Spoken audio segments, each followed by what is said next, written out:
Hello, my name is Michael and this is my truck. It's a 1955 Dodge C3G8, which basically means it was built as a 1.5 ton stake body truck. I bought it out of a garage, hotrodgarage.net. They're out of North Dakota and they buy trucks, old cars. I don't know where they get them from, but they're out of North Dakota, a lot of old rust-free stuff. They were very honest with me and sent me a lot of pictures and patient through the whole process. I was nervous wreck to buy something this expensive online. It was $2,800 including shipping. But they were fair and they were helpful throughout the whole process, and I think I got a good deal. I'm in the Rust Belt. Everything you see around here is just rusted so badly for more money than that I think, especially because I'm pulling the engine and changing the engine transmission, the entire drivetrain, I feel like I got a real good deal on it. I hate body work, and this thing is nice. So this is episode 1 of my series in transforming this truck into a Dodge Cummins Restomod, and I'm looking forward to putting the drivetrain in. It's going to take a few years and more money than I have right now, but we're going to get it done. Okay, let's go. Let's take a walk around the truck. Thank you. So as you can see, the engine is really pretty much complete. The guy I bought it from said it ran. I never tried to even start it at 6 volt. I had no way to power it. Didn't want to burn it up. But I mean, everything is here. The reason it didn't run, I was told, was that the transmission is locked up. Something's broke inside the transmission, which I really don't care about. Anyhow, this will all end up going on eBay here soon. Well, hopefully this winter. I've got it. You'll see in a second. I'll show you.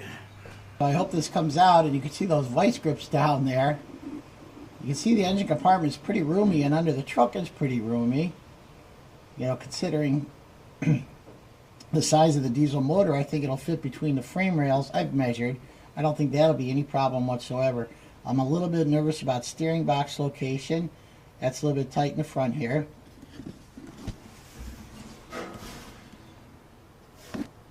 The existing steering box is really small, and the front end parts are not beefy at all. So the front axle will go away, and I'll come in with a modern. It's going to be a 2-wheel drive truck, but I'm thinking of a 4-wheel drive front axle, or just use the spindles off it with the tube. Will give me enough clearance. Maybe airbag suspension in the front. Don't know exactly yet. Got to start fitting stuff and see where it's going to fit. But it's pretty roomy in here. Just the length is what I'm concerned with. The Cummins engine is 36 inches long, and I've got about 28 inches now from the front of the radiator to the firewall, and it's also, I hope you can see, very limited for space here. So I've got to get a radiator, an intercooler, maybe an AC condenser, in and not enough room, which means everything is going to have to switch back. Sorry about that wobbly. So I think some of the sheet metal here, this is going to have to get cut out. The engine's set back a little. I got enough room in the cab that I think I can go back 10 or 12 inches without a problem. Hopefully I won't have to go that far, depending on how loud the motor sits down in. But I can make enough room to, I think the head will sit about his side, the top of the valve covers, and clear everything, including the wiper motor, just from basic measuring. And I think there's going to be enough space. This is the worst part of the body of the truck. Looks like somebody hit a wall or something here at some point, and this is all pushed in. This headlight was beat back out in order to fit this ring in it, so it's there, but the bodywork is really rough on it.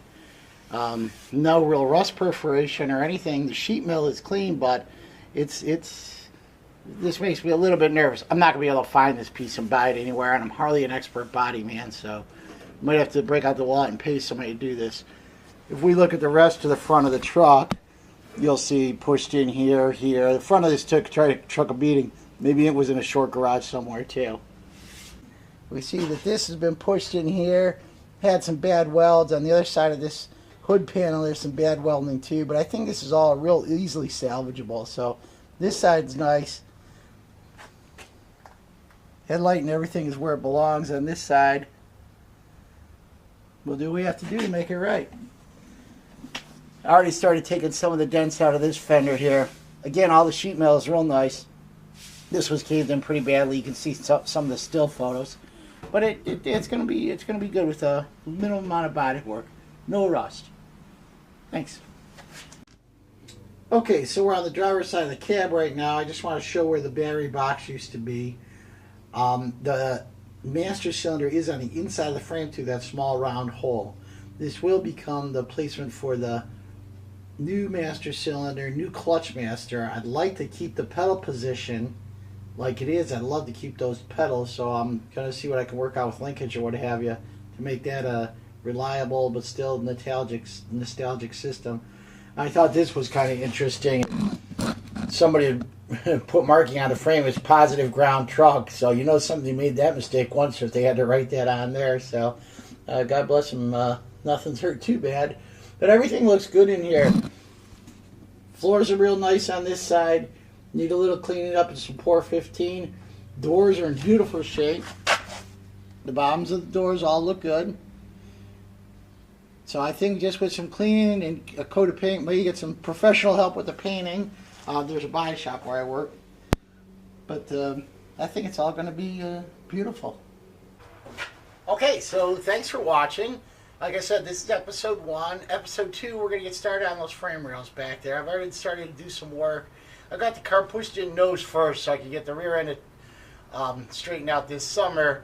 And then hopefully before winter, I'll have a rear axle under there, and I'll be able to turn around and push the back up against the wall of the garage so I can still access the front. So it's real tight in here. But the goal is to spend the money on the truck, not on the garage. So I'm going to do my best with what I got to work with, which I'm sure is what most of you guys are doing too. So again, thanks for watching. Subscribe, like me, and I'll see you next week. Thank you. Bye.